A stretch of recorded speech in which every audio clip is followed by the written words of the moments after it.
देखिए, भगवान जैसा बनना संभव है।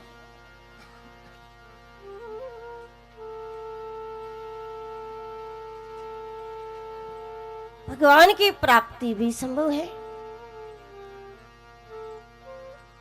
भगवान बनना संभव है, भगवान को देखना संभव है,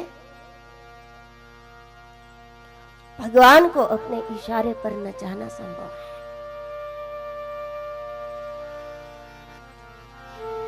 ठीक इससे विरुद्ध दिशा में अगर देखा जाए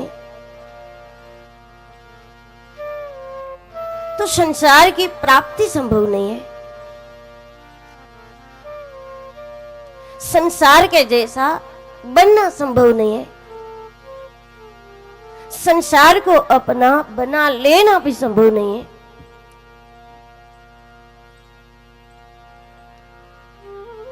और अपने आप को संसार के जैसा बनाना संभव नहीं है।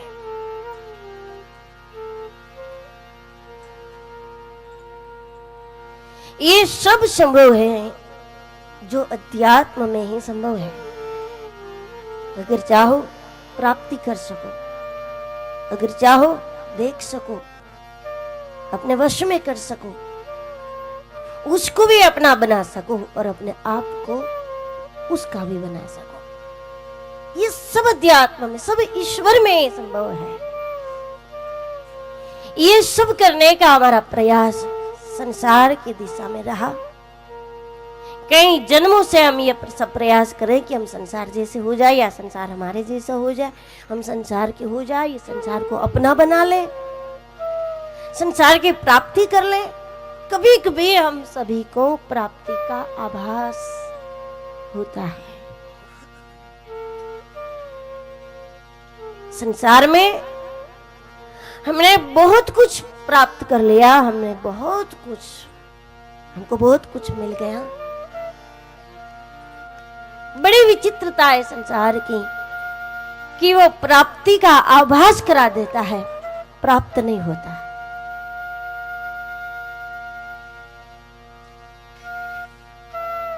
जबकि परमात्मा कभी प्राप्ति का आभास नहीं कराता है, वो तो सीधा प्राप्त ही हो जाता है।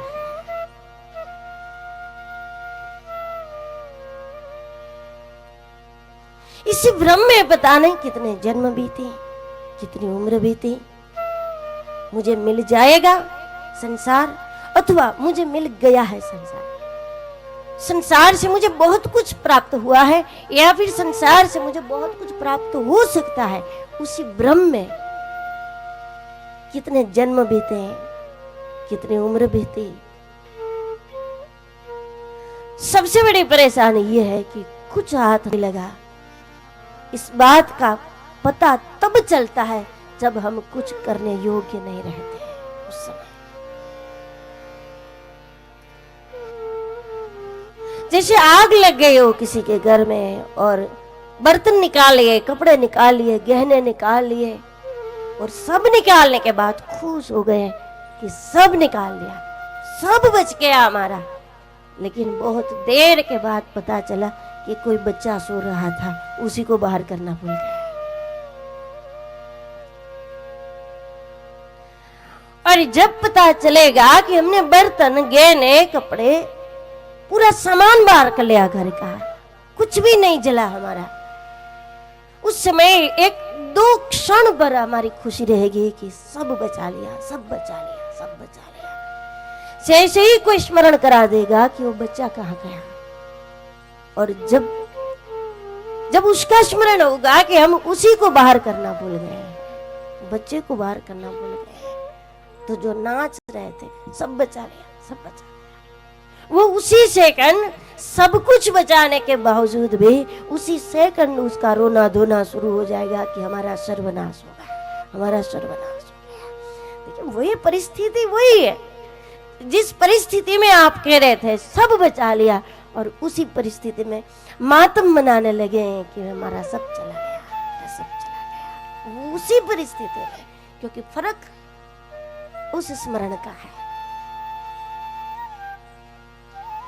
पर तब क्या कर सकते हैं? मन पछते हैं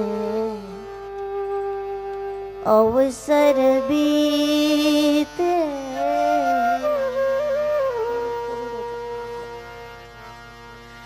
मन पछते हैं अवसर बीते, मन पछते हैं अवसर बीते, मन पछते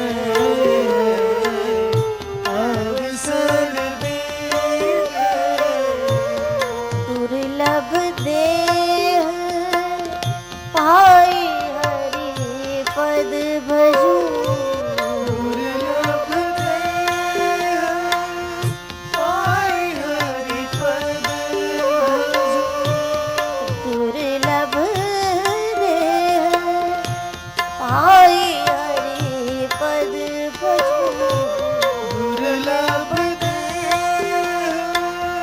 पाई हरि पद भजू, करम वचन अरुहित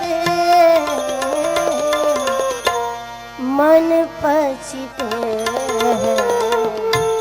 अवसर बीते, मन पछते अवसर बीते, मन पछते अवसर बीते, मन पछते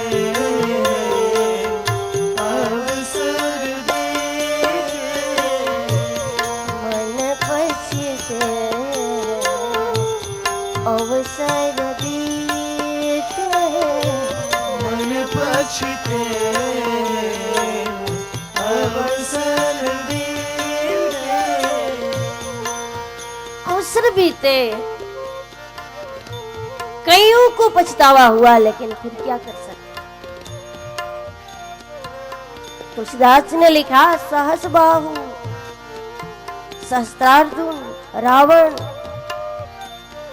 हिरण्यकशिपु हिरण्याक्ष कंस, ऐसे बहुत है जो नाच रहे थे कि सब बचा लिया, सब बचा लिया, सब बचा लिया, सब बचा लिया, लेकिन जैसे ही स्मरण हुआ कि बच्चे को ही बचाना भूल गए, तब उसी परिस्थिति में उसका रोना धोना शुरू हो गया कि हो ही भजन नहीं तामस, मन पछते अवसर बीते, मन पछते अवसर बीते, मन पछते अवसर बीते, बीते, मन पछते अवसर बीते, मन पछते अवसर बीते, मन पछते अवसर बीते, मन पछते हैं अवसर बीते हैं। जब समय बीत जाता है, देखो भजन नहीं हुआ है, जीवन में भजन किया नहीं है, अंत समय में उसकी भी तो पीड़ा इतनी ज्यादा नहीं होती कि भजन नहीं हुआ है, लेकिन गलत जो कुछ हुआ है उसका अफसोस होता है। ऐसा थोड़ी भजन करो तो भगवान को अच्छे लगो, भजन नहीं करोगे तो भगवान को अच्छे नहीं लगोगे। भगवान का नाम जपो, इससे भगवान को अच्छा लगे, और ना जपो तो भगवान को बुरा लग जाए, तब तो भगवान में और इंसान में फर्क क्या रहा। वही तो बात है कि इंसान का नाम कहीं छूट गया तो उसको बुरा लग जाता है, और 2 बार उसका नाम बोल दो तो उसको अच्छा लगता है। अगर वही बात ईश्वर में है तो ईश्वर में और इंसान में क्या फर्क समझो कि राम राम राम राम कृष्ण कृष्ण ये करना भूल गए तो भगवान को बुरा लग गया। बस इतनी सी बात में बुरा लग गया, उसको भगवान कौन कहे। इतना अधूरा भगवान थोड़ी होता है, उसको भगवान कौन समझेंगे कि उसका नाम बोल दो तो उसको मजा आ जाए और फिर नहीं बोलो तो उसको बुरा लग जाए। ऐसे तो करोड़ों है दुनिया में। ईश्वर भी अगर ऐसा है तो फिर इन सबको ईश्वर समझ लो ना।